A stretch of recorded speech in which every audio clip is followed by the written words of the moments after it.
muchísimas gracias por venir en esta tarde tan desapacible, pero bueno, siempre que se hable de literatura es una buena tarde.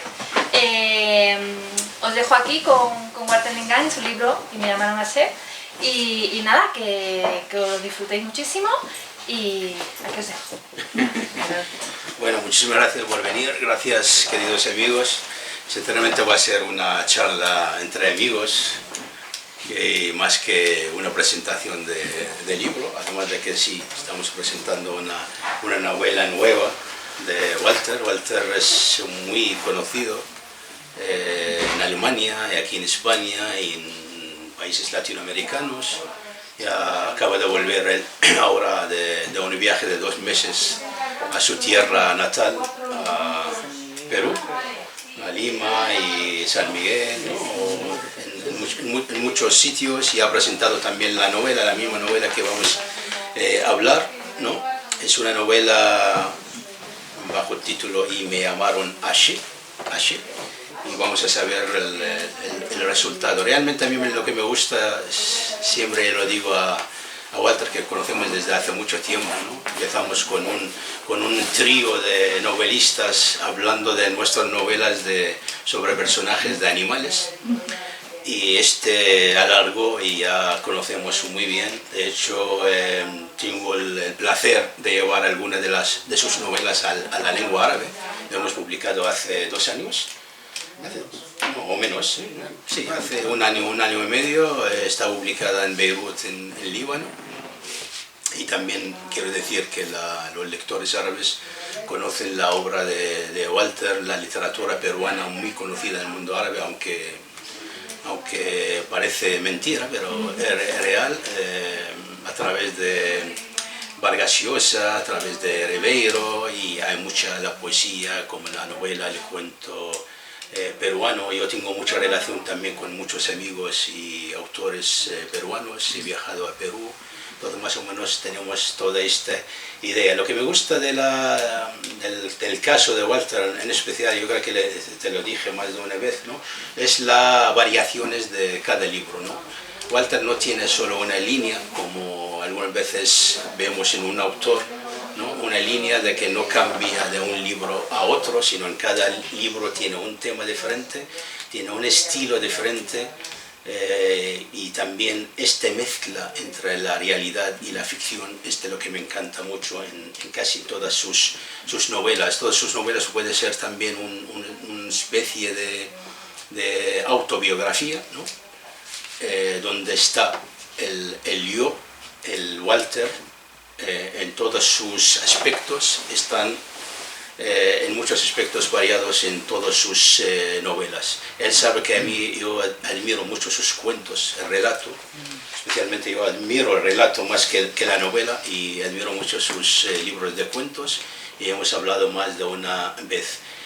Sus novelas son novelas, además de que, como veis, que son de muchas páginas, son gordos, y además que están llenas de historias. Estas historias el que nos lleva quizá a este tipo de cuentos orientales, ¿no? Un cuento lleva a otro cuento, una historia dentro de una historia, ¿no? Desde las 1001 noches hasta Cervantes y hasta hoy en día, ¿no? Entonces el lector realmente no se cansa de leer cualquier obra nueva de Walter, porque siempre encuentra algo. Incluso yo puedo decir también, como ha dicho Borges, de que en cada novela tú puedes leer capítulos y dejarlo y volver a leer otro capítulo. Incluso no hace falta leer desde el primer capítulo hasta el último. Pero en esta novela en especial, Y me llamaron Ashe, es una novela, además de que narra la historia de un personaje conocido, famoso en Perú, realmente es la historia, digamos, de Walter mismo, ¿no? Porque aquí es mezcla del exilio, mezcla el huir, la lejanía del país, ¿no? El sufrimiento, el abandono, el amor, etcétera, etcétera. Todas estas cosas que ha sufrido y que ha vivido Walter está también aquí en esta novela. Yo no voy a extender, esto va a ser una charla, ¿no? Y también todos vosotros podéis participar, el quien ha leído, el quien tiene una idea, ¿no? y hablamos en una conversación, ¿no? Mi primera pregunta es ¿por qué me llamaron Ashe?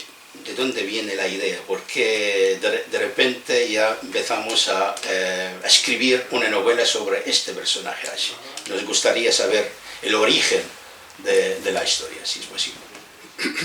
Bueno, buenas noches a todos los que están aquí presentes. Muchos nos conocemos, caras conocidas, algunos más jóvenes que yo, pero bueno, nos conocemos desde hace mucho tiempo. Sí, me llamaron Ashe, tiene su origen, como él dijo, en la memoria y en la amistad.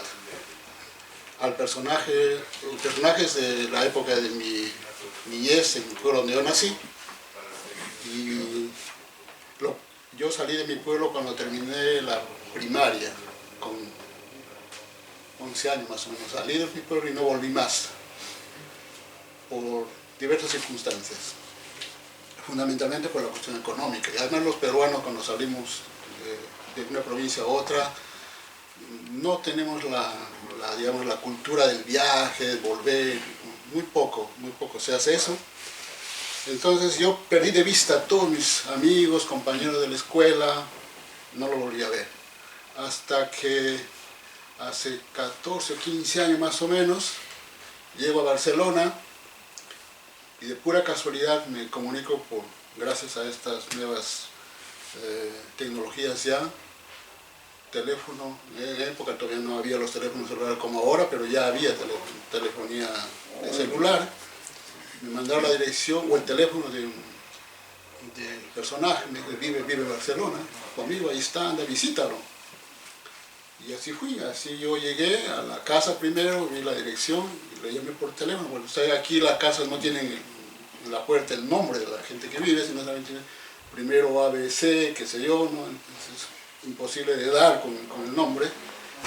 Estando frente a la puerta, lo llamé por teléfono y él no pudo adivinar quién era.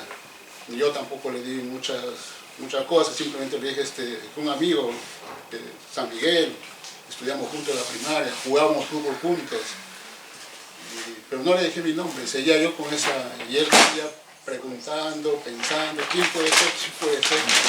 Y le dije, mira, estoy frente a tu puerta aquí abajo, entra, le digo, sal, y ahí nos vemos. Entonces él bajó.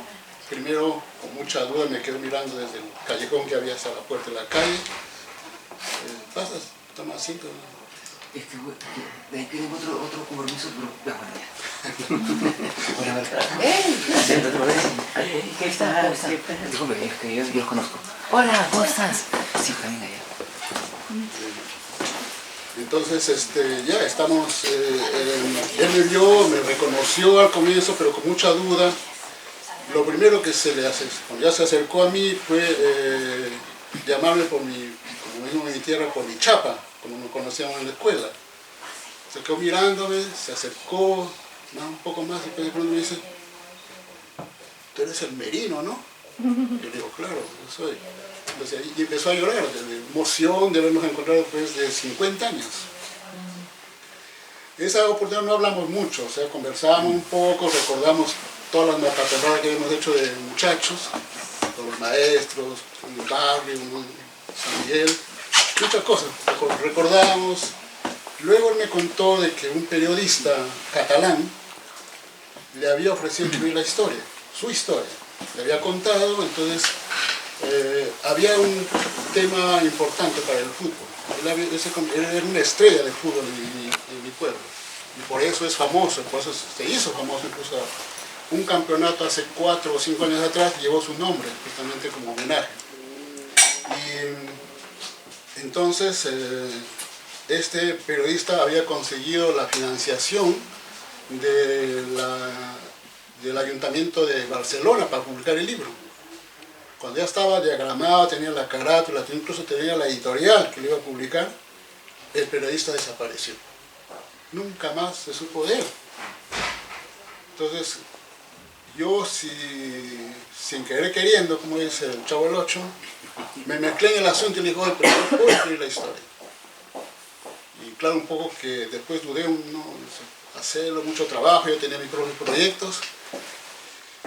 Hicimos las primeras grabaciones. Viajé varias veces a Barcelona, grabé hice una especie de entrevista, entonces fui grabando realmente la historia y lo dejé dormir un tiempo. Después de eso ya hice la transcripción. Empecé a hacer la transcripción lo que más demoraba, ¿no? Transcribir toda la historia, luego ya darle el carácter de novela, de meterle la ficción, meterle un poco más también el estilo literario que tenía que utilizar. Yo me baso siempre en la tradición oral y en la oralidad, ¿no? Esa musicalidad es la que a mí me gusta y eso, ahí trabajo, eso es uno de mis fuertes, digamos, en casi todas mis novelas y cuentos. Entonces, pasó algunos años y él estaba desesperado. Y ya hiciste la novela, ya lo terminaste, y yo ni siquiera había empezado. Entonces, después de 5 o 6 años más o menos, empecé realmente a transcribir los videos a papel, a la computadora, ¿no? Terminada eso, creo que demoró casi un par de meses, 5, 6, 7, 8 meses, no me recuerdo exactamente. Le mandé el primer borrador. Mira, esto es lo que tú me has contado. Ahora lo que yo quiero hacer ya es trabajar realmente la historia, y se me vino la idea de varias cosas, porque la novela no solamente es la historia de él, novelada, con mucha ficción, es también la historia de mi pueblo, el pueblo donde nosotros nacimos. Entonces hay dos cosas ahí, ¿no? Entonces, y me baso también un poco en esos aspectos de mi pueblo, ¿no? Las costumbres que se van perdiendo, algunos hechos culturales, históricos que van desapareciendo. Tenemos dos personajes principales de mi pueblo, el poeta Demetrio Quiroz Malcan, fue Premio Nacional de Literatura, pero de él nunca se habla, lo que yo por eso le llamo el poeta olvidado de mi pueblo. Y tenemos otro personaje, también de San Miguel, político, que fue dirigente de la Izquierda Unida y fue el primer alcalde social, llamado así el primer alcalde socialista, marxista, lo ponen algunos, de Lima, Alfonso Barrante Lingán. Ellos nacieron ahí en el pueblo y sus dos casas están abandonadas. Entonces nosotros hemos hecho una lucha porque esa casa lo compre el ayuntamiento para convertirlos en casas museos. Pero hasta la fecha sin resultado. Incluso la casa del poeta, estuve ahora en San Miguel, la casa del poeta la han destruido, incluso sus propios familiares, por pelea de herencia, ¿no? En cambio la de Alfonso Barrantes está más que todo como un restaurante, pero cada vez se deteriora más, ¿no? Incluso antes había una especie de fotografías, todo muy bonito, ¿no? A veces todo eso lo han quitado, ya casi ha desaparecido. Entonces todas esas cosas es que se me viene a la memoria que eso también debemos hacer, para que haya dos cosas, ¿no? La historia del pueblo y la historia de Carlos. Carlos Malcan, más conocido como Aché, y muchas veces se preguntaban, pero ¿por qué Aché? Entonces, según él, porque no hay una explicación tampoco sobre eso, él se pasó un tiempo preguntando por qué me llaman Aché. Entonces, el padre, la única respuesta que le dio fue, porque a mí me dicen Aché, y por lo tanto tú también eres Aché. Pero ¿qué significa? ¿Qué quiere decir?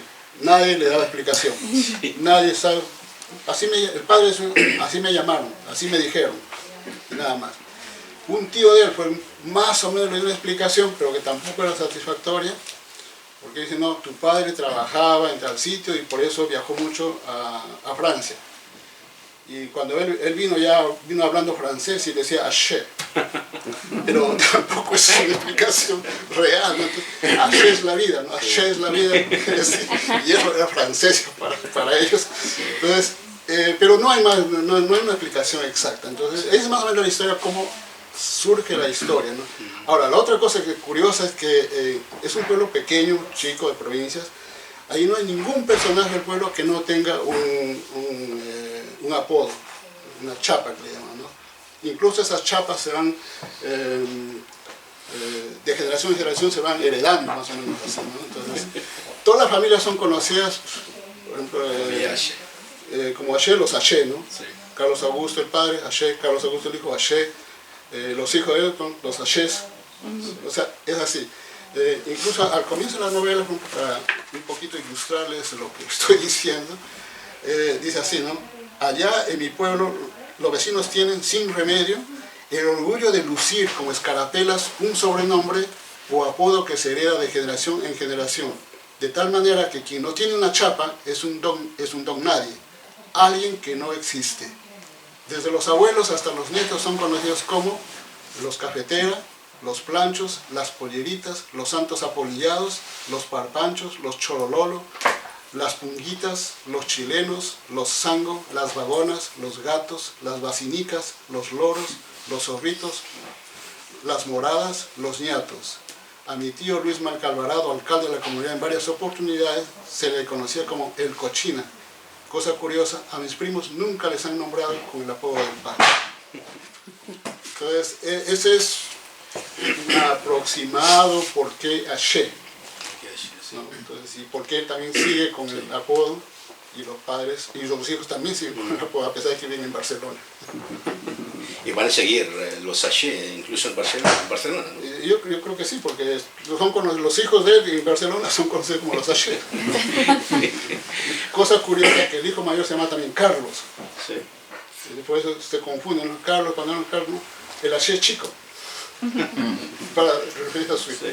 Bueno, tú narras en la novela la infancia, el abandono, el sufrimiento del personaje de Ashe, ¿no?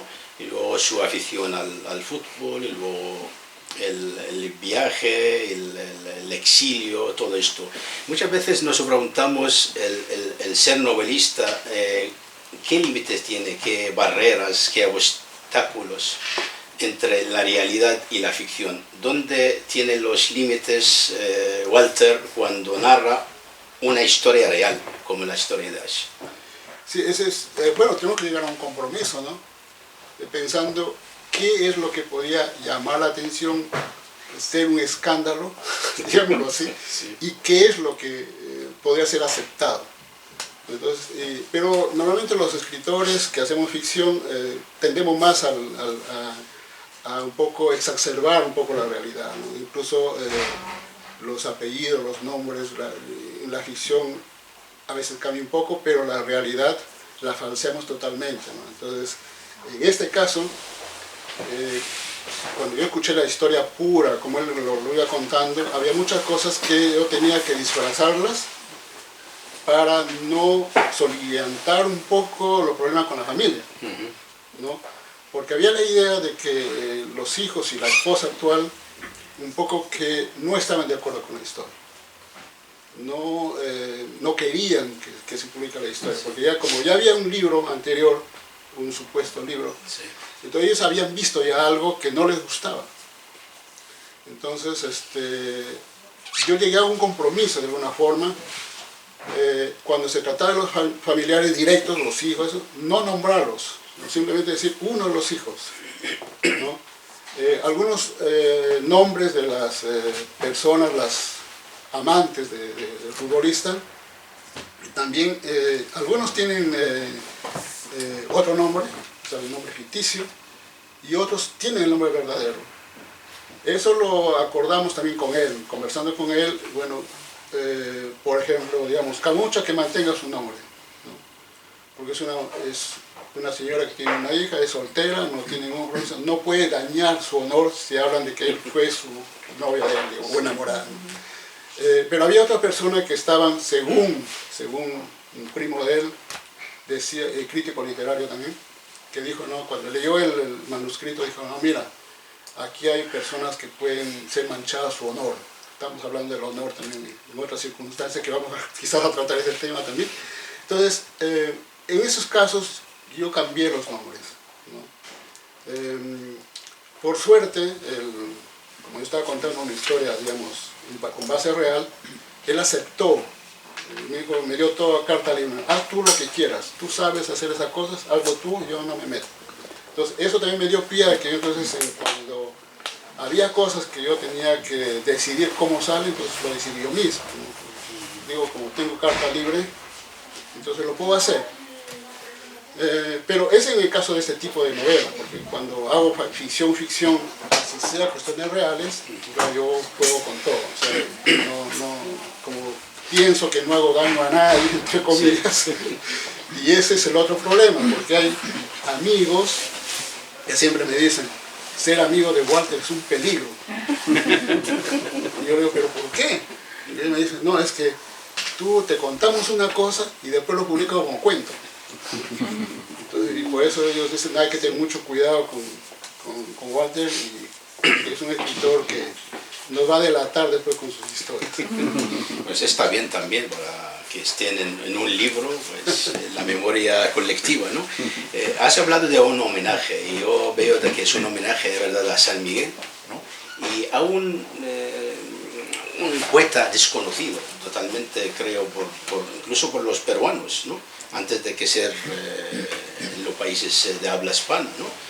Como Demetrio Quirós Malca, ¿no? Entonces es digamos, un homenaje a tres cabezas, ¿no? Estamos hablando de un pueblo, estamos hablando de Aché, estamos hablando de un poeta, ¿no? ¿En qué fluye prácticamente, o en qué te inspiró la poesía de Demetrio para que tú avanzas en la novela? En primer lugar, yo escribí un artículo sobre Demetrio Quirós Malca con el título El poeta olvidado de mi pueblo.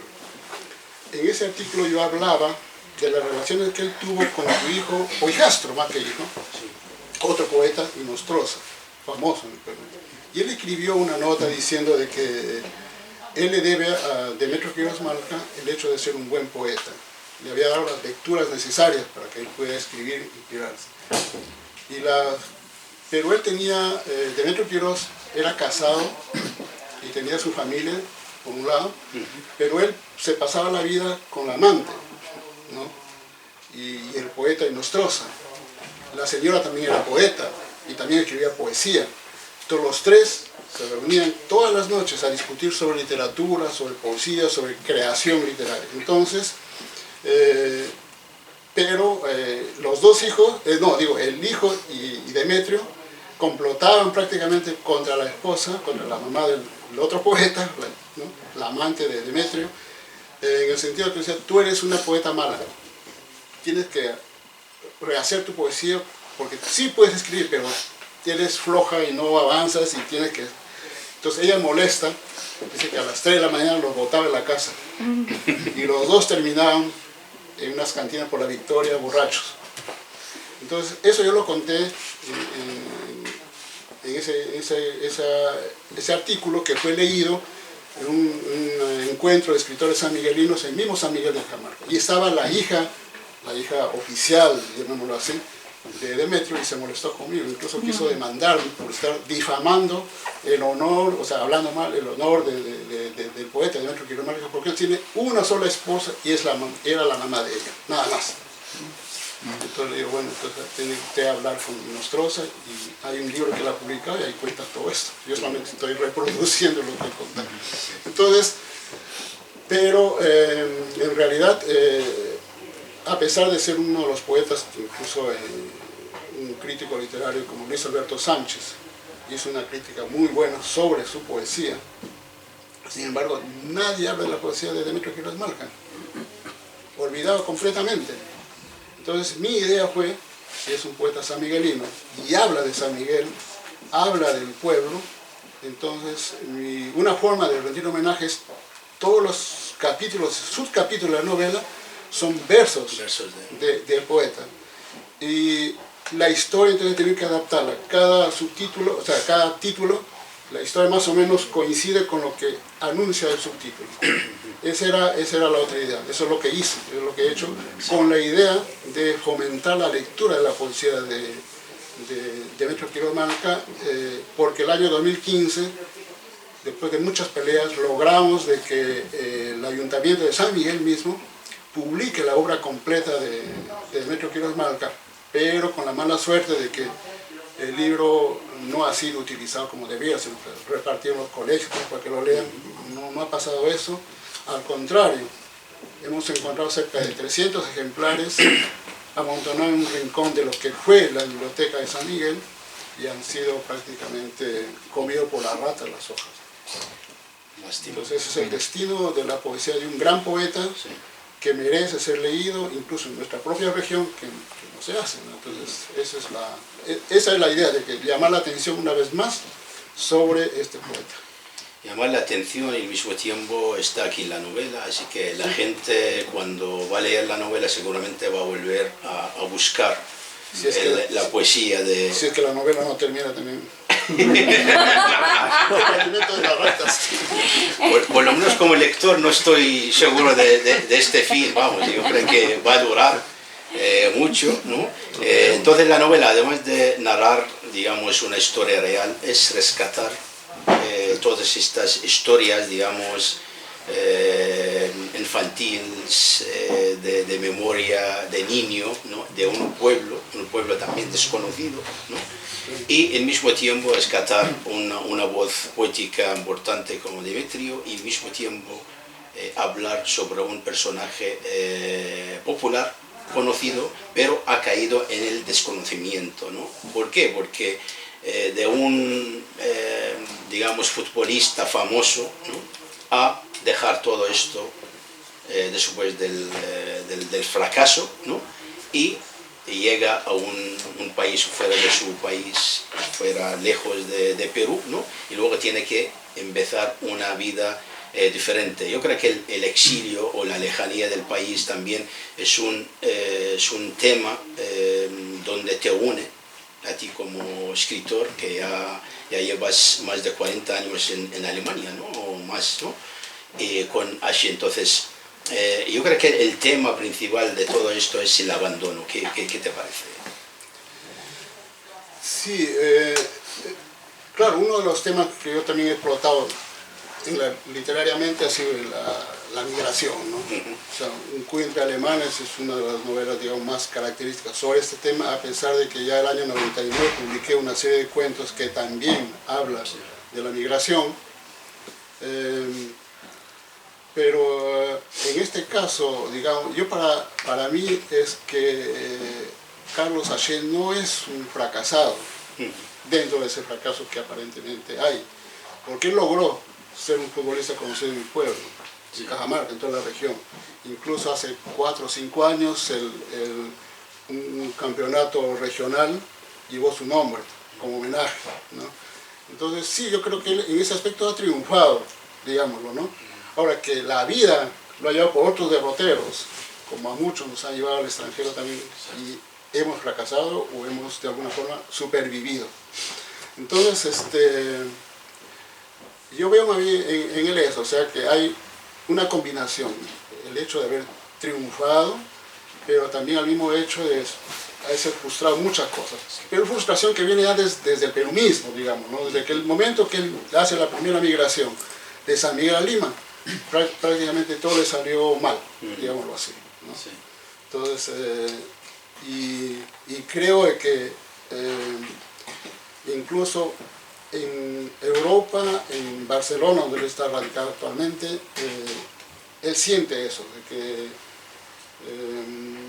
si bien es cierto, no lo han olvidado en San Miguel, en Cajamarca, pero él es digámoslo así, un don nadie en Barcelona.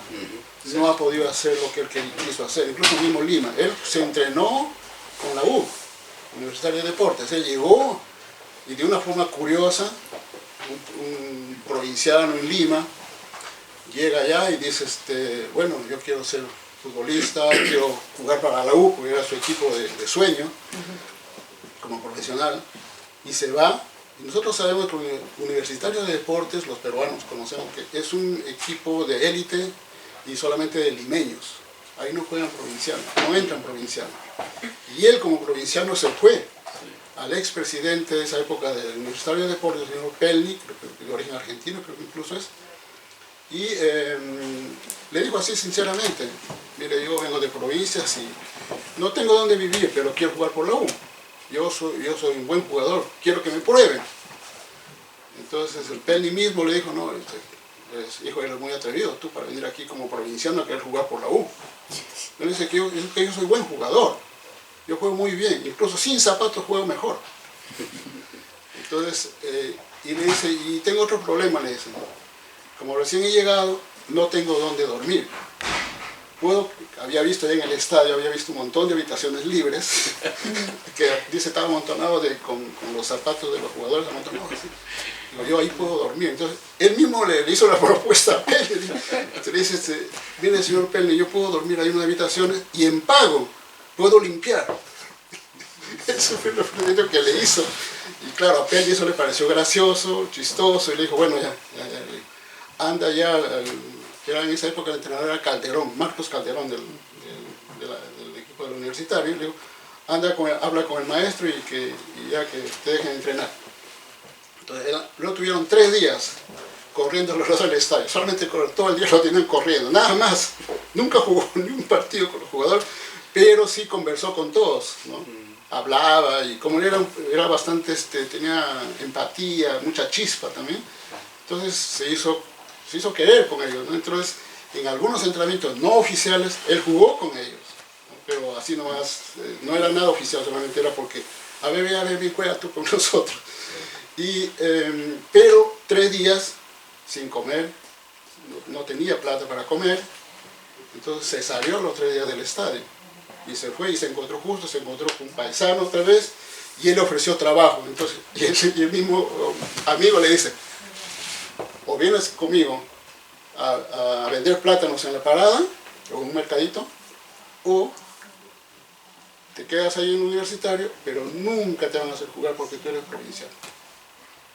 Entonces él pensó 2 veces, dijo, bueno, el fútbol puedo volver, pero necesito también que comer.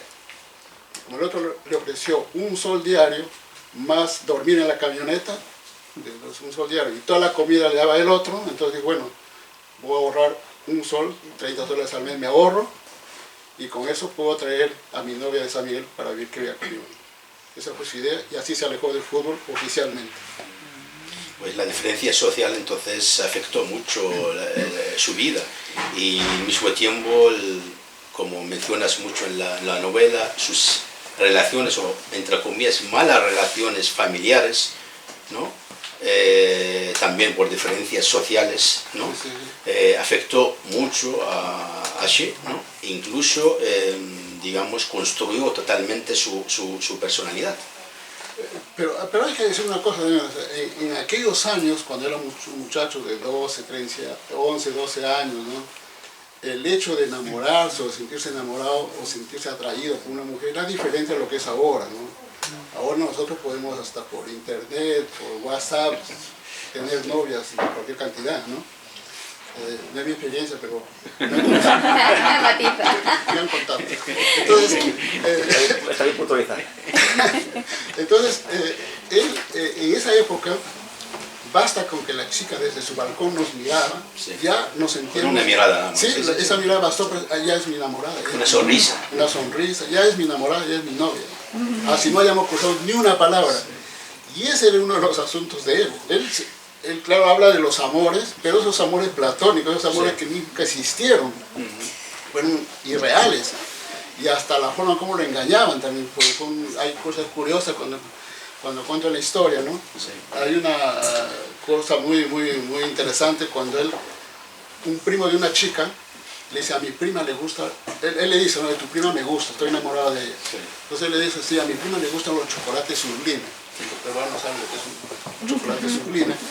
Entonces él dice, entonces yo con mis propinas voy a comprar y le vas a dar tú a nombre mío, le vas a decir que yo estoy enamorado, sí, de ella.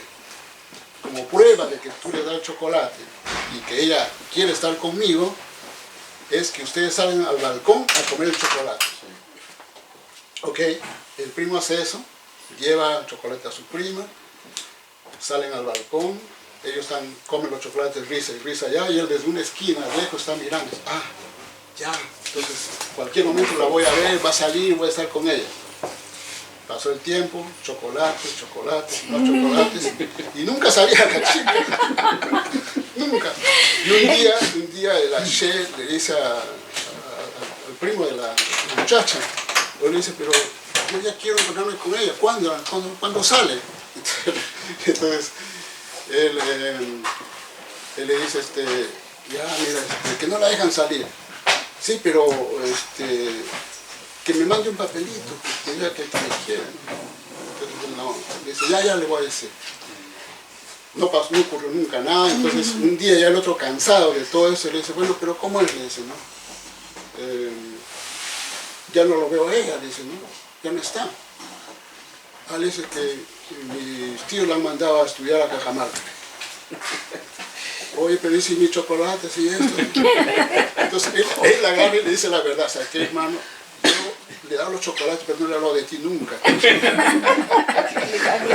Entonces, él dice, él cuenta, dice, entonces yo quise agarrarlo del cuello, pero como era mi mejor amigo, ya le perdoné. O sea, ese tipo de historias en eso. Sí. Entonces, y él mismo reconoce de que él era un tipo, se enamoraba de todo el mundo, ¿no? Entonces, sí.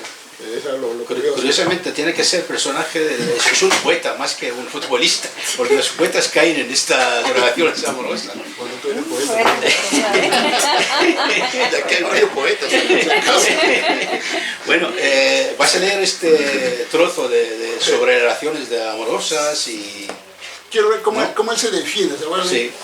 Cómo él define, cómo él ve las cosas del amor, ¿no? Entonces, en una parte él cuenta, y claro, yo lo he escrito a mi manera, ¿no? O sea, dice, siempre me ha gustado enamorar, nunca desperdiciaba una oportunidad para tirar los tejos, aunque no tenía nada que ofrecer, y aún sabiendo que iba a perder soga y cabra. Tengo esa debilidad de enamorarme con mucha facilidad, ¿qué le voy a hacer? Donde ponía el ojo, ponía la bala, pero también en más de una oportunidad me salió el tiro por la culata. Claro, muchas veces tenía miedo a declararme, de decirles lo bonita que eran, lo mamacitas que se veían. Otras veces a las chicas no las dejaban solas, y a mí, como gato techero, no me quedaba más que dar vueltas y vueltas maullando, pero sin poder hacer nada. Y cuando se me presentaba la ocasión, surgía otro serio problema. Apenas les mencionaba una palabra de halago, de amor, inmediatamente me amenazaban. Me voy a quejar con mi papá. Así era. Decirles algo del corazón era motivo para quejas y acusaciones. Cuando insistía, ahora le digo a mi mamá, sin miramientos y sin ninguna conmiseración, la muchacha se iba y le decía a su madre, el Carlos me está fastidiando. Entonces llegaban las quejas y el respectivo castigo no se hacía esperar. Desde un reverendo amonestamiento hasta una andanada de golpes, una contundente flagelada por enamorador. Él así se define como muchacho enamorado. A pesar de es una historia personal de Haché y todo este recorrido desde el pueblo a Lima, luego el viaje, etcétera, etcétera, pero como narrador, Walter, no dejas de meter también alguna crítica social o sociopolítico, digamos, en todas tus novelas, en todos los libros, aquí también. Sí, claro, es la única oportunidad que tengo para hablar de política. Como no soy candidato a nada, tampoco tengo la posibilidad, porque estoy lejos de mi país. Y ahí nadie me quiere como candidato, entonces aprovecho esto, ¿no? Para también, o sea, que en toda historia, yo creo que la realidad no la podemos negar, no la podemos esconder. Nuestros pueblos sufren de abandono, la gente sufre de abandono, de injusticias. Entonces el caso de Carlos, por ejemplo, es un caso patente. El que lee la novela, pues no lo voy a contar más, está patente todo eso, ¿no? O sea, el comportamiento de los padres, el abandono de los padres, la imposibilidad de darle a los hijos por lo menos una educación digna, o por lo menos una forma de vida digna, como conocemos aquí en Europa o en otros países. En el Perú no se da eso, ¿no? Entonces, incluso en las clases medias hay algo de que no es satisfactorio, que no es bonito incluso vivir como niño, como joven en el Perú, ¿no? Entonces, y eso siempre está presente en todas mis novelas. Entonces, una más fuerte que otra, depende del tema también, ¿no?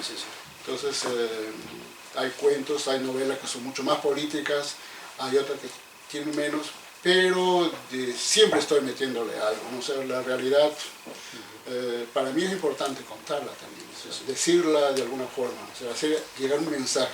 sin necesidad de politizar, o digamos, dogmáticamente hablar de política, sino simplemente describir la realidad. Ya eso ya es política.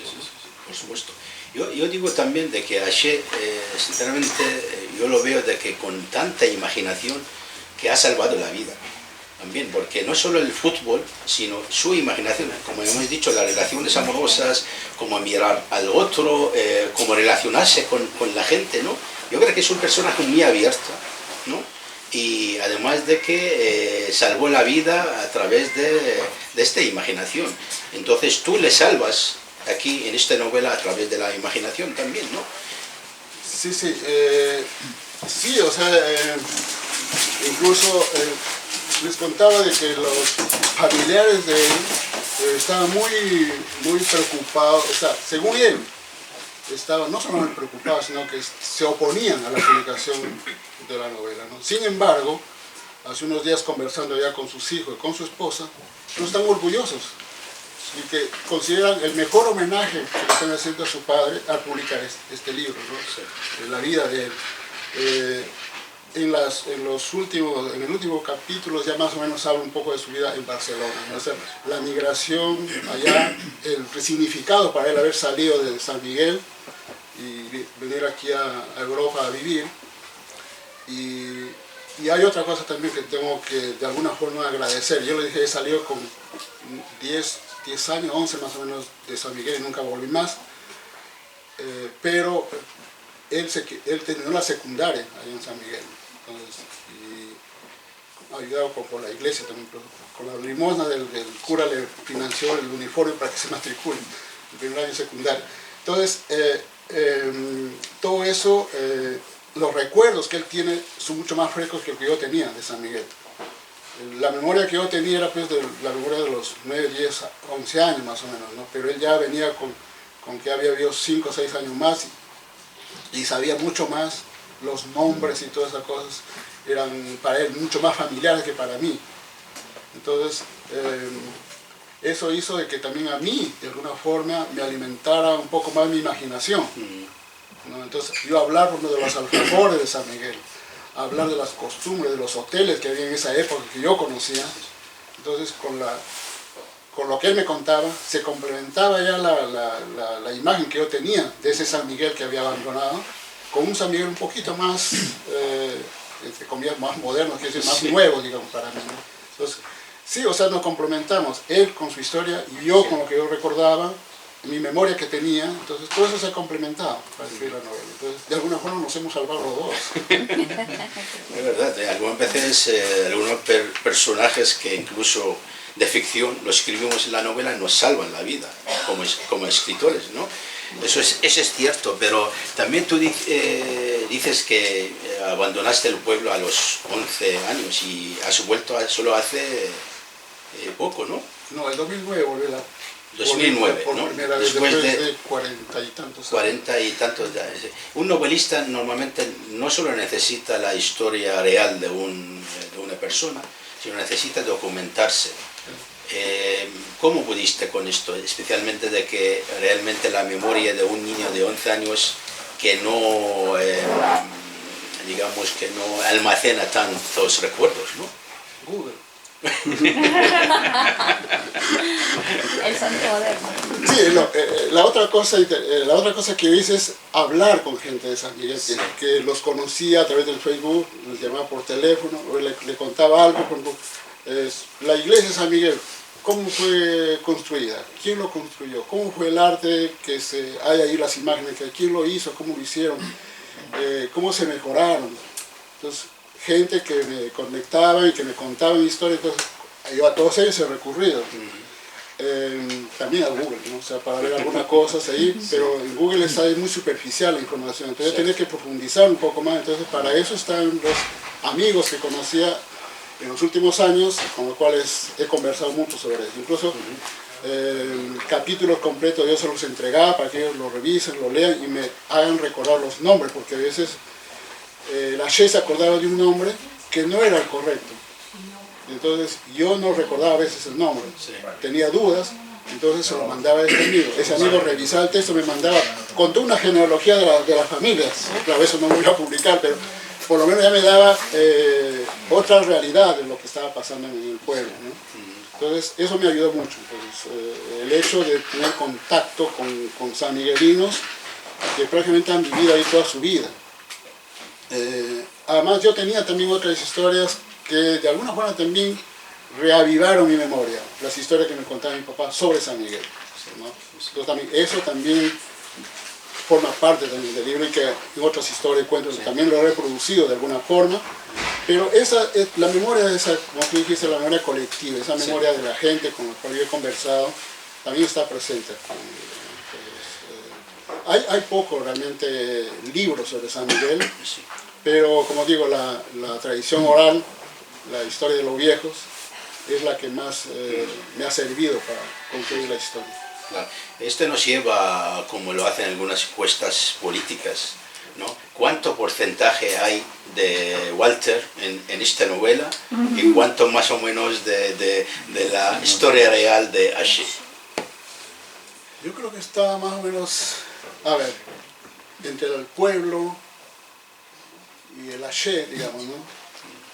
Digamos que del Haché hay un 40%, otro 20% de la historia, la memoria colectiva, 30%, digamos, ya serían 70%, y el resto ya que me echan la culpa a mí. ¿Es necesario muchas veces en este tipo de novelas estar la voz del narrador? ¿Tú crees? Es que esta es una novela atípica, llamémosla así, porque no podemos definir la novela, porque tampoco es una historia novelada, pero porque incluso el autor está metido también en un capítulo, ¿no? Entonces, el autor hablando de él como si fuera de gran persona, ¿no? Entonces, claro, eso no hay en las novelas, ¿no? Normalmente, en una novela normal, digamos, ¿no? Entonces, sí, o sea, sí, yo lo puedo decir, es una novela típica y donde el mismo autor está metido en la historia. O sea, no solamente contando la historia desde un punto de vista, sino que como personaje está metido en la novela. De vez en cuando sale como una, más o menos, digamos, sí, sombra por ahí, ¿no? Sí, más o menos así. Una sombra perniciosa. Muy bien. A mí me gusta que nos hables, bueno, lo que habla Haché aquí de su vida de futbolista, de la afición del fútbol y todo esto, ¿no? Y luego me gustaría que si puedes leer un trozo sobre cuando pierde un gol o cuando ha perdido un gol, ¿no? Hay un párrafo donde habla de eso, ¿no?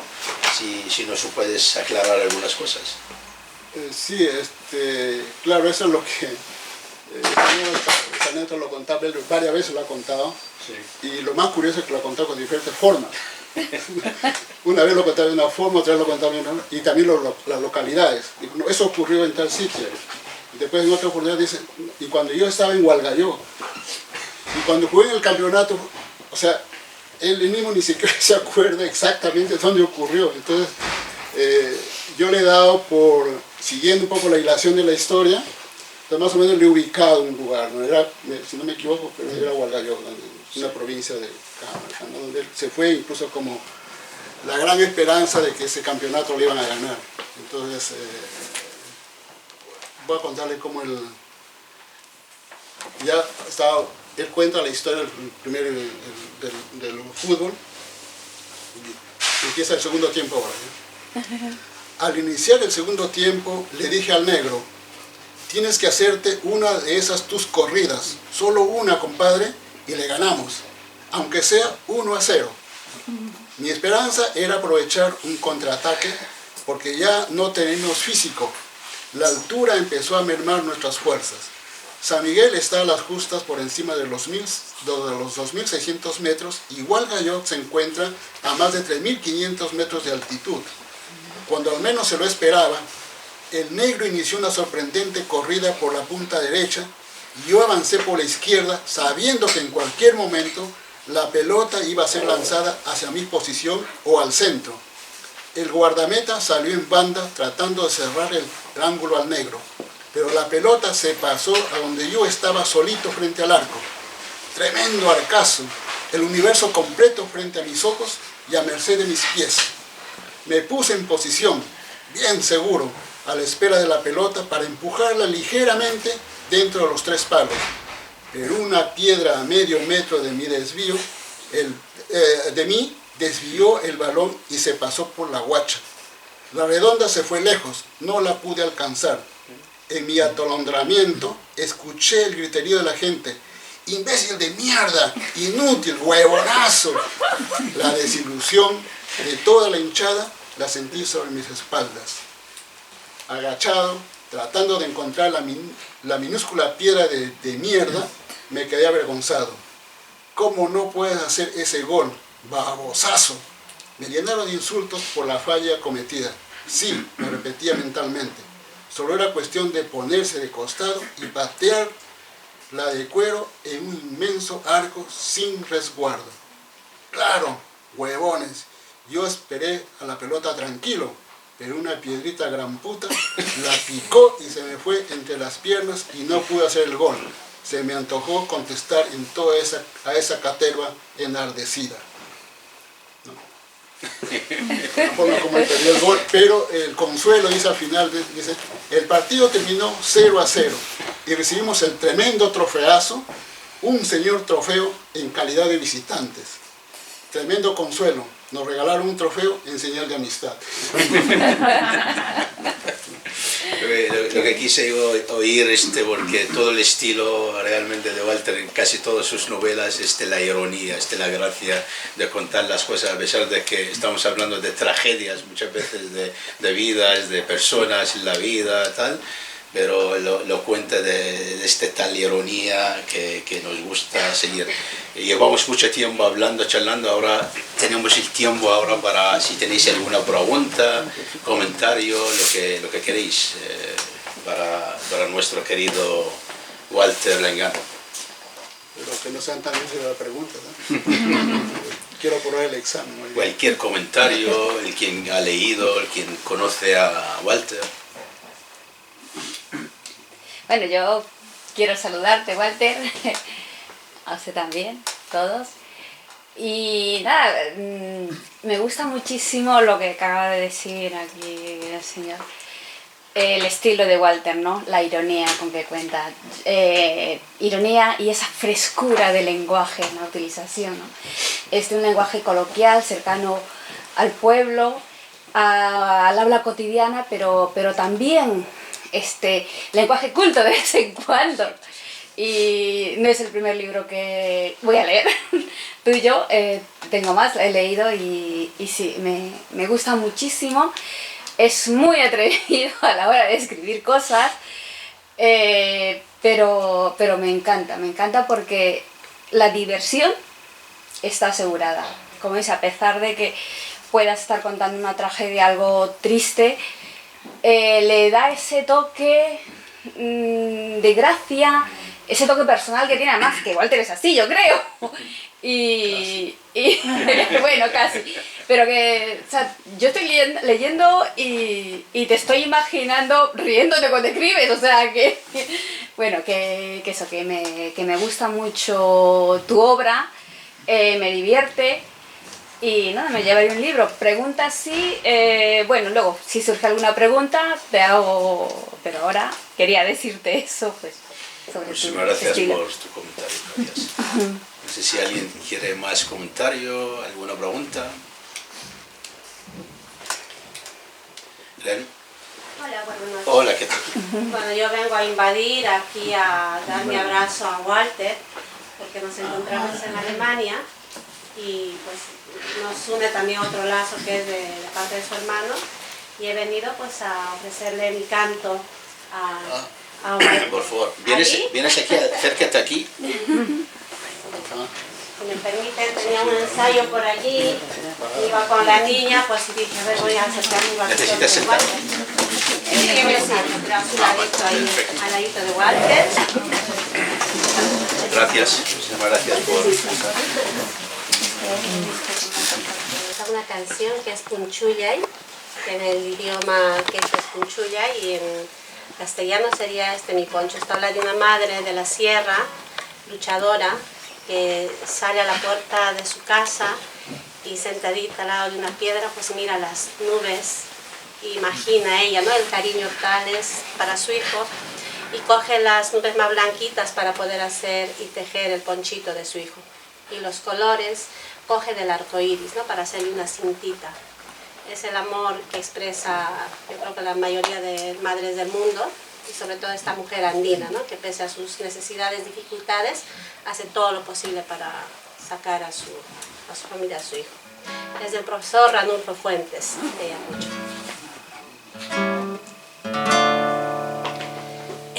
Mi poncho color vicuña,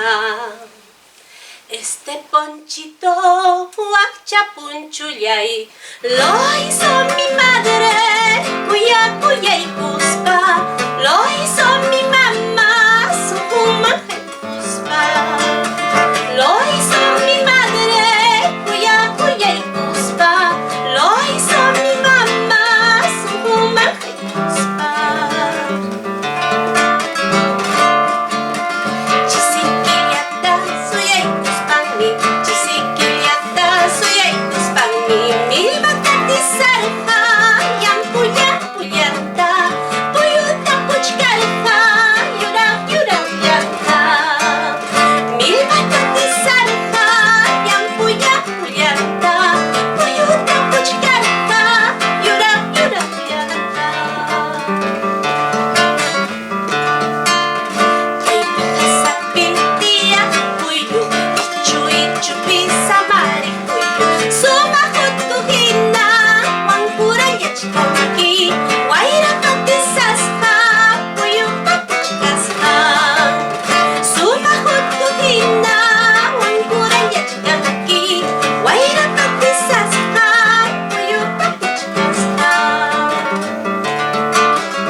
Ha sido una invasión muy grata.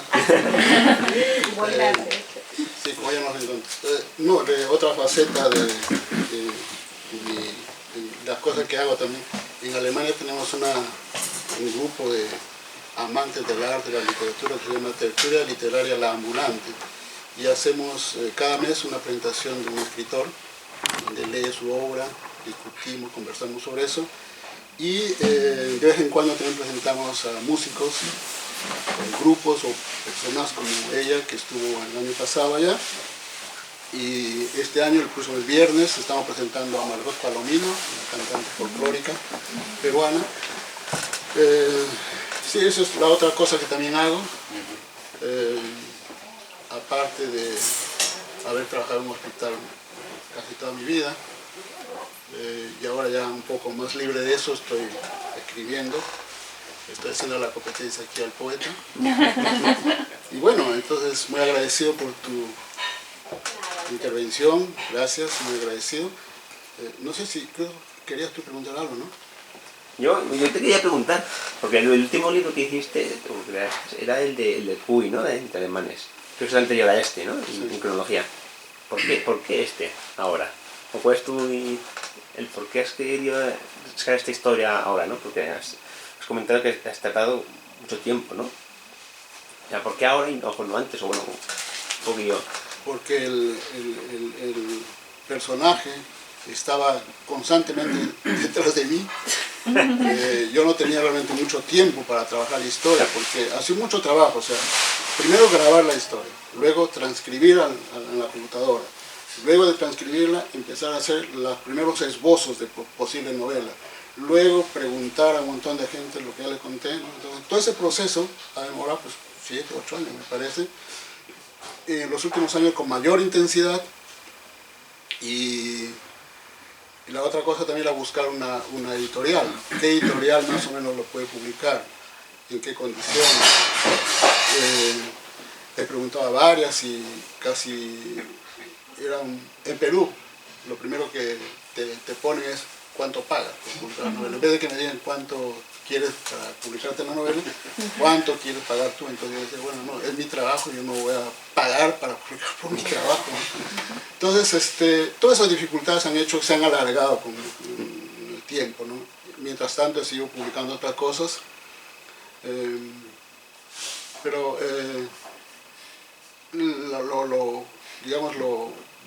definitivamente lo que me ha obligado a avanzar en el trabajo ha sido el mismo Haché, ¿no?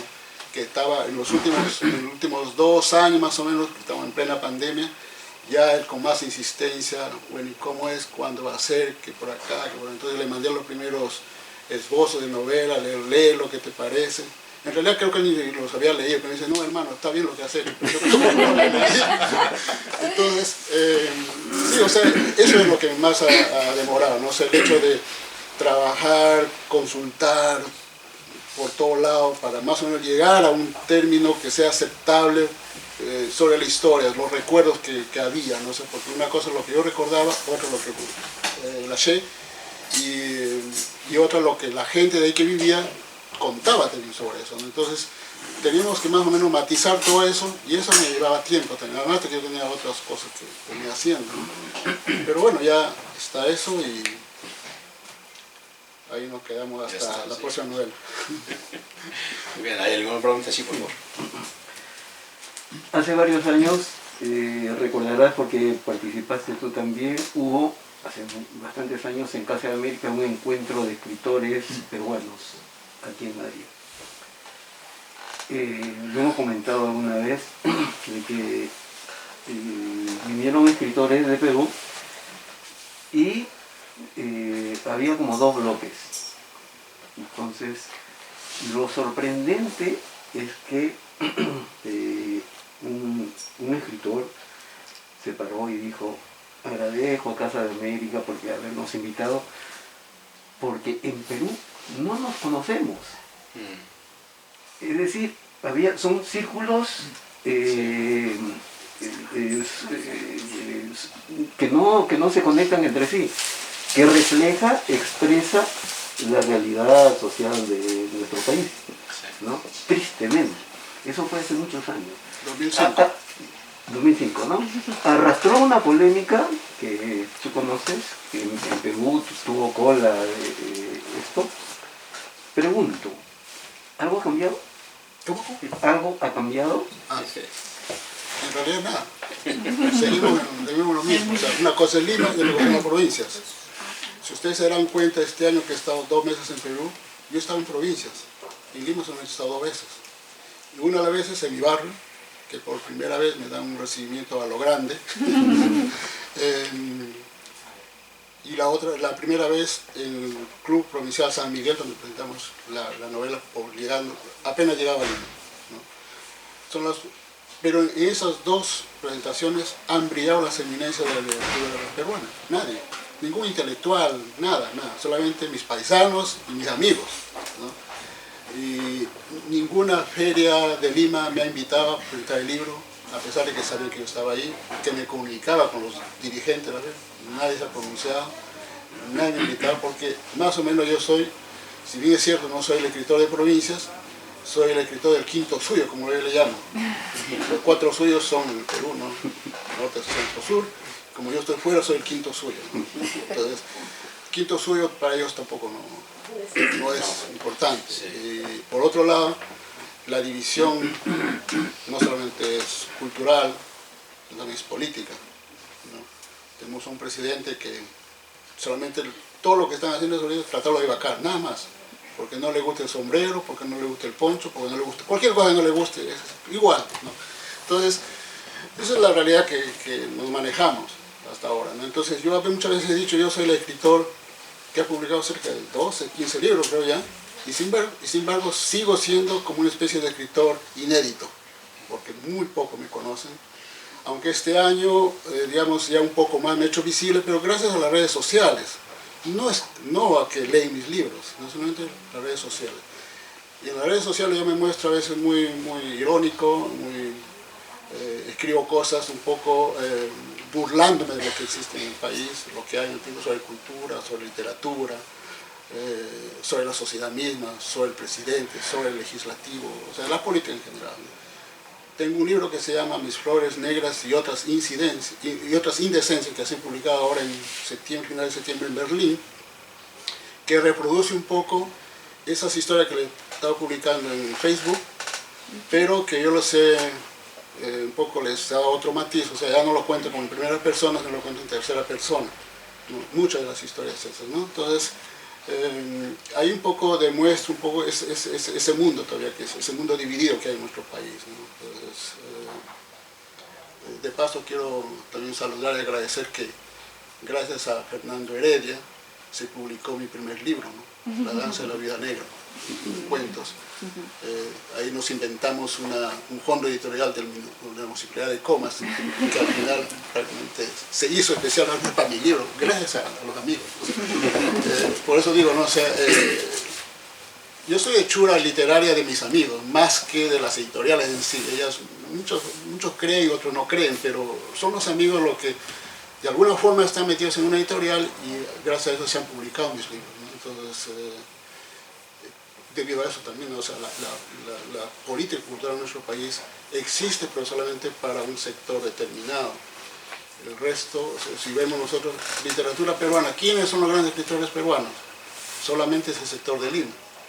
Hay buena literatura en provincias, pero que nadie lo difunde y a nadie le interesa difundirla también, ¿no? Aunque ahora le han dado el Premio Nacional de Literatura a una cusqueña, pero con otra característica, que esos premios se dan a la editorial, no al autor.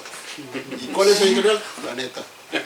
Entonces, esa es la otra realidad que existe, ¿no? Pero por desgracia ocurre en todos los países, en el mundo árabe lo mismo, en América Latina, aquí en España. España, si no sales de Andalucía, de Canarias y vienes a Madrid o Barcelona, nadie conoce tu obra prácticamente, y hay maravillosos escritores en todas estas, ¿no? Entonces más o menos es lo mismo, por grados diferentes. En nuestro país es que, entre comillas, tercer mundo, ¿no?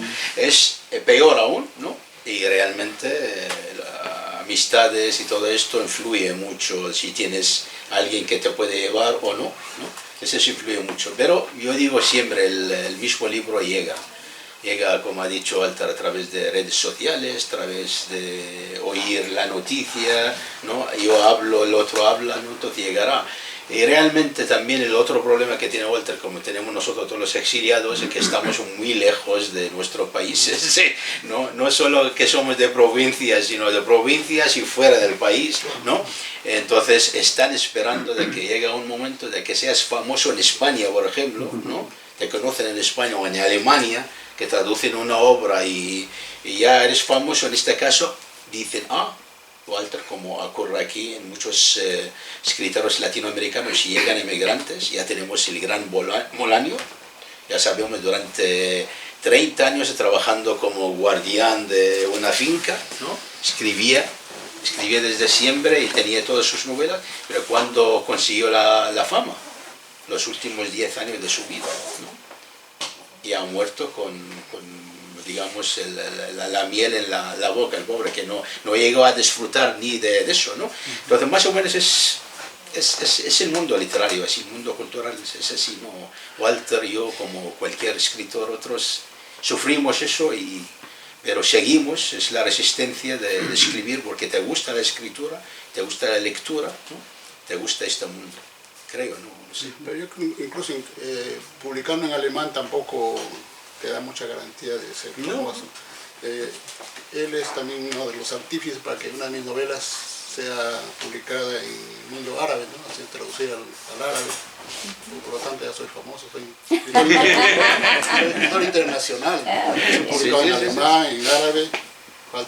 Y el próximo año se publica una de mis novelas, Coco Chicán, el libro Andante del Marañón, en forma bilingüe, aguajún y español, ¿no? Qué bien. O sea, algo es algo. Poco a poco se va haciendo camino, Walter. Muy bien. Si hay algún comentario más, una pregunta, porque yo creo que ya llevamos casi 2 horas. Hora y media. Sí, por favor. Sí. Hola, yo soy también de la región de Cajamarca, así que de ahí ya decimos paisita, ¿no? Paisita, y decimos usha, entonces yo pensaba el usha tendrá que ver con ese aché, porque me recordaba un poco la forma coloquial de hablar ahí en nuestra tierra. Quería saber cómo haces para nutrirte del mundo andino, no solamente ya digamos de la región Cajamarca, sino de todo lo que sería la diversidad andina que hay en el Perú, que es muchísima. Y en este caso que acaba de mencionar el aguajún, ¿cómo es que te nutres del idioma y de las vivencias nativas? Porque conozco a un escritor, no sé si los conoces, a Ricardo Virgües.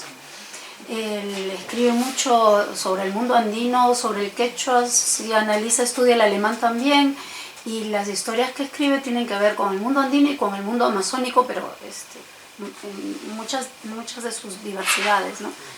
Entonces, ¿cómo haces tú para nutrirte de todo ello estando tan lejos? ¿Viajas mucho a Perú? ¿Te relacionas mucho con gente de los lugares?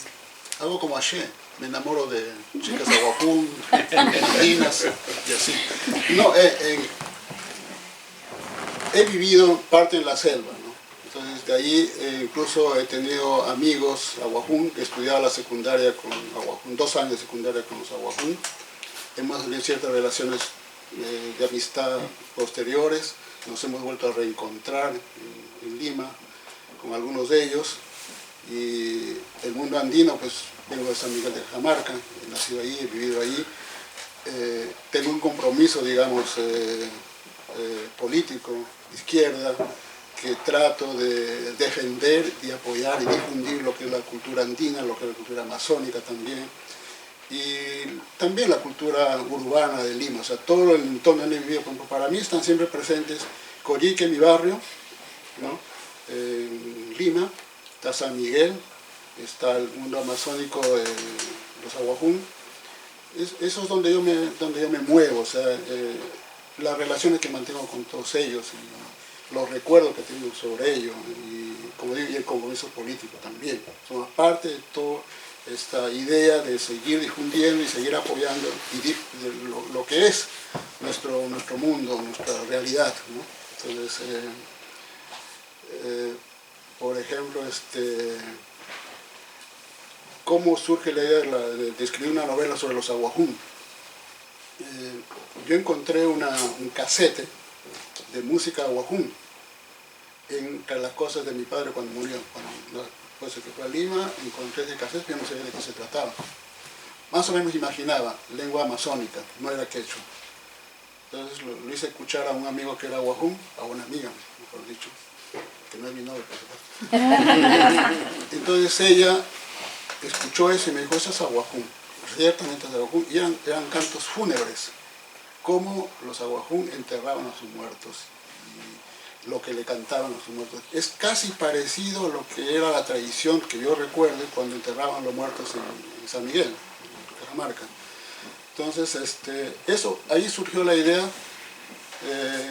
de escribir algo sobre los aguajún, porque ya había escrito una novela anterior que se llamó El lado oscuro de Magdalena, que es más o menos las vivencias que yo tuve cuando viví en Bagua, en el río Cubamba. Entonces, de ahí surgió la idea de escribir la historia de los aguajún, pero esta vez hablando de su mundo, de cómo se creó el mundo desde el punto de vista de los aguajún. Para eso, claro, leí también muchas cosas del mundo amazónico, de la cosmogonía amazónica, tanto de los Ashaninka, de los Cocomas, etc., o sea, de varias, ¿no? Entonces, leí eso, y también de los aguajún. Hay una, ahora creo que ya no existe, el Instituto Lingüístico de Verano, creo que ya no existe, fue desterrado del Perú también.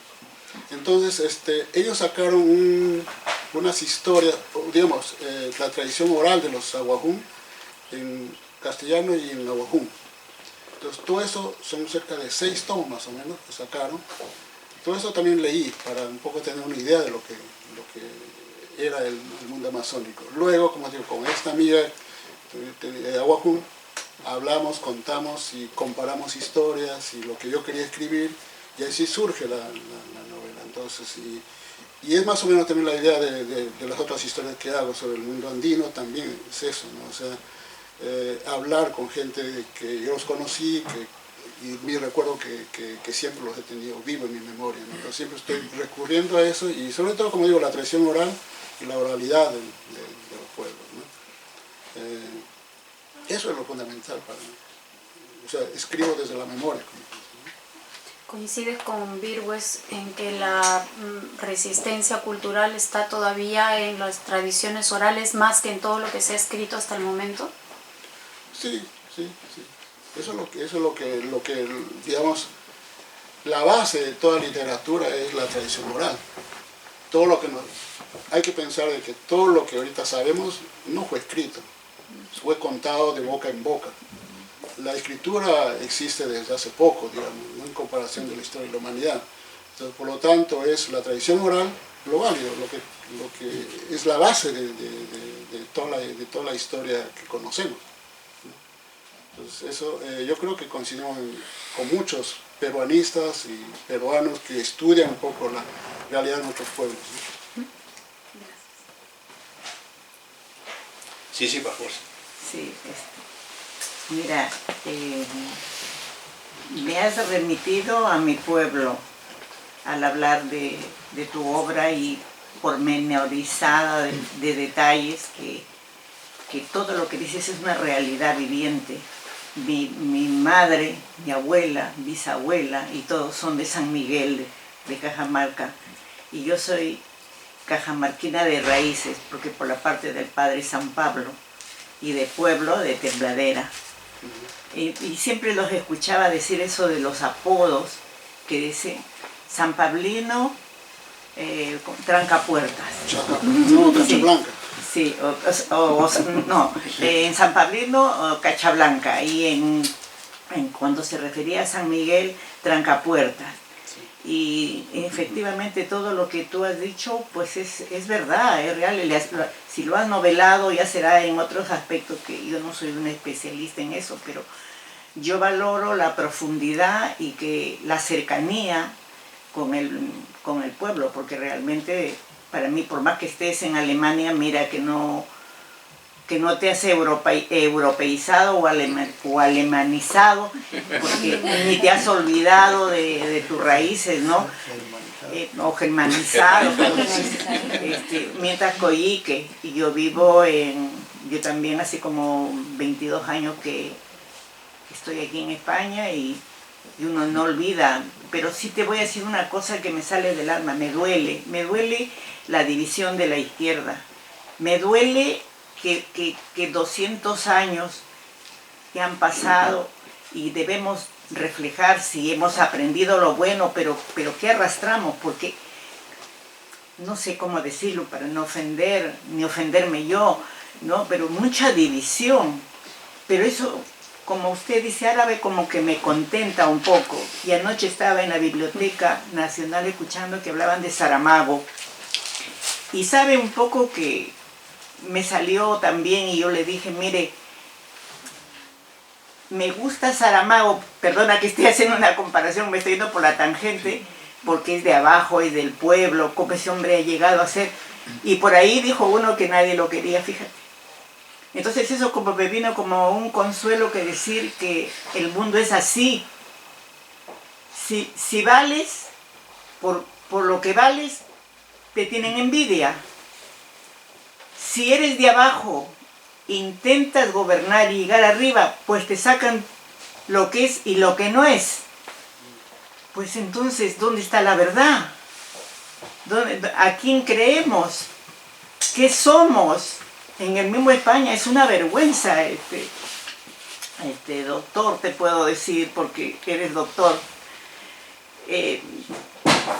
divididos, trabajando parece colectivos pequeños. Y el Perú, cuando hablan, y hay un libro que me ha llegado, fíjate que el tuyo también lo voy a comprar, pero me ha llegado uno que dice que no sé cuántas razones para sentirse orgulloso, pero yo digo orgulloso ya, que el Perú solamente es gastronomía, el Perú solamente es baile, el Perú solamente es Machu Picchu.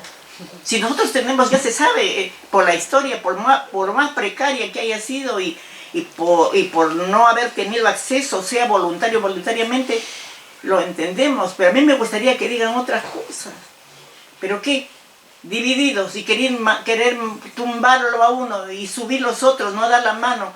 Y acá mismo. Por eso que, fíjate, en el caso tuyo, a 3 sitios hoy he venido, y estoy desde la mañana, pero quería verte, aunque tú no te acuerdas de mí, pero yo desde la FEDA te conozco. Y yo le digo a mi marido, mira, yo tengo que ir a verlo a mi paisano, o sea, por región, mis padres son de allá, mi familia, mi rey son de allá, y tengo que verlo, me reconozco o no, sepa que soy una mujer mayor, pero que me encanta leerte, porque como que me consuelo, que todavía hay gente, todavía hay personas que, como tú, que son dignas de imitar para las nuevas generaciones. Y mira, una compatriota te ha cantado, déjame si tú me lo permites que te recite unos versos. Por favor. Yo creo que acá estoy bien. El lago, como usted quiera. Sí. Claro. Espérate que...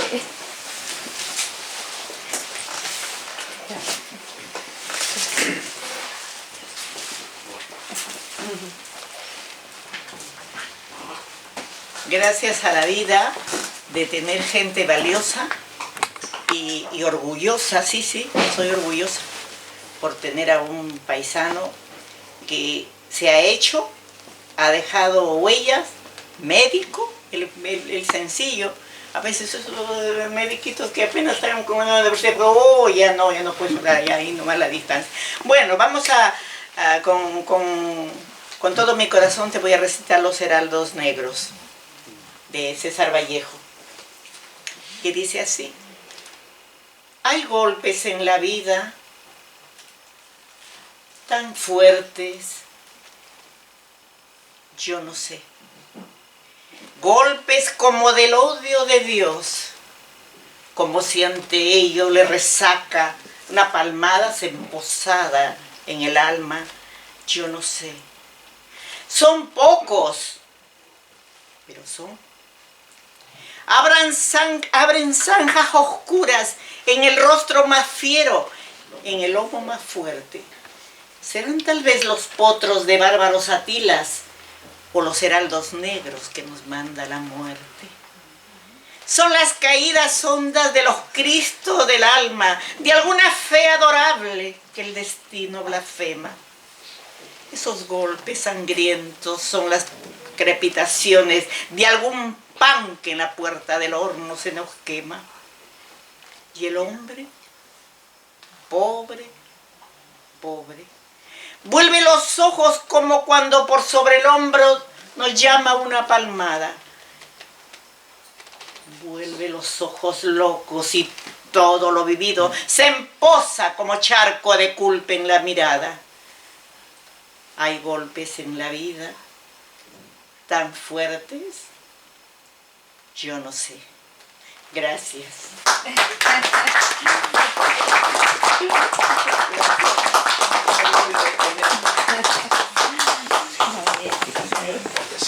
Gracias. Bueno, queridos amigos y amigas, si no hay nada, pues yo creo que le damos las gracias a nuestro querido Walter Lengán por estas palabras. Perdona, sí. Un pequeñito apunte. Sí. Yo soy español y habéis hablado de la costumbre que hay por Cajamarca y seguramente otras zonas de Perú de los motes. Quien hayáis viajado por los pueblos de España, son motes y motes familiares. Totalmente. A mí, de pequeño, era perico. De los pericos. Gracias. Antes de terminar, yo quisiera agradecer a la paisana por el poema. Nos hace recordar una vez más de que estamos celebrando los 100 años de la publicación Trilce de César Vallejo, ¿no? El poeta universal.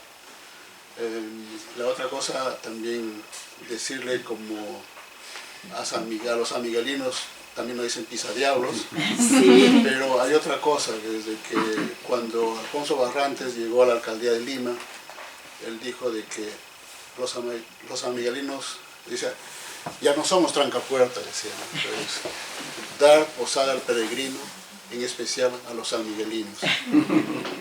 Y la otra cosa, como también lo decía, ¿no? De que no me he germanizado, o no me he alemanizado, no me he animalizado. ¿Animalizado? Sí, eso sí. Claro, pero tengo la doble función. Cuando yo llegué, y eso lo cuento en Cuenca Alemanes, cuento una historia semejante. Estamos en una reunión así como ahora, con algunos amigos latinoamericanos, entre ellos hay algunas peruanas. Entonces, yo era nuevo, recién llegado a Alemania, entonces me preguntan, ¿tú de dónde vienes? Le digo, de Coyique, con todo orgulloso, Coyique, de mi barrio, ¿no? Entonces, sí, todos acercaron, ¿y cómo era Coyique? ¿No? Me preguntaron los alemanes, entonces les conté más o menos algo en general, cómo era, ¿no? Después de eso, terminada la conversación, se acercan dos amigas peruanas a mi lado y me dicen, oye, me dice, no digas que vienes de Coyique. Aquí en Alemania no tenemos por qué contar eso. Pero ¿por qué? Es que Coyique es una barriada de gente pobre, miserable, son prostitutas, son delincuentes, ¿no? Y digo, sí, una parte de la gente es así, digo, por necesidad, ¿no? Pero yo he vivido ahí, yo vengo de ahí y no puedo negar de dónde vengo, ¿no? Es imposible. Entonces, claro, yo después, ellos no lo aceptaron, dicen, no, tú tienes que decir que vienes de Miraflores o de San Isidro. Entonces yo en la novela cuento, ¿no? Le aumento ya un poco más diciendo, ¿no? O sea, que por culpa de esas personas casi me vuelvo, en vez de alemán, me vuelvo casi miraflorino. Pero no, por suerte me convertí en latinoamericano. Bueno, ahora sí yo creo que...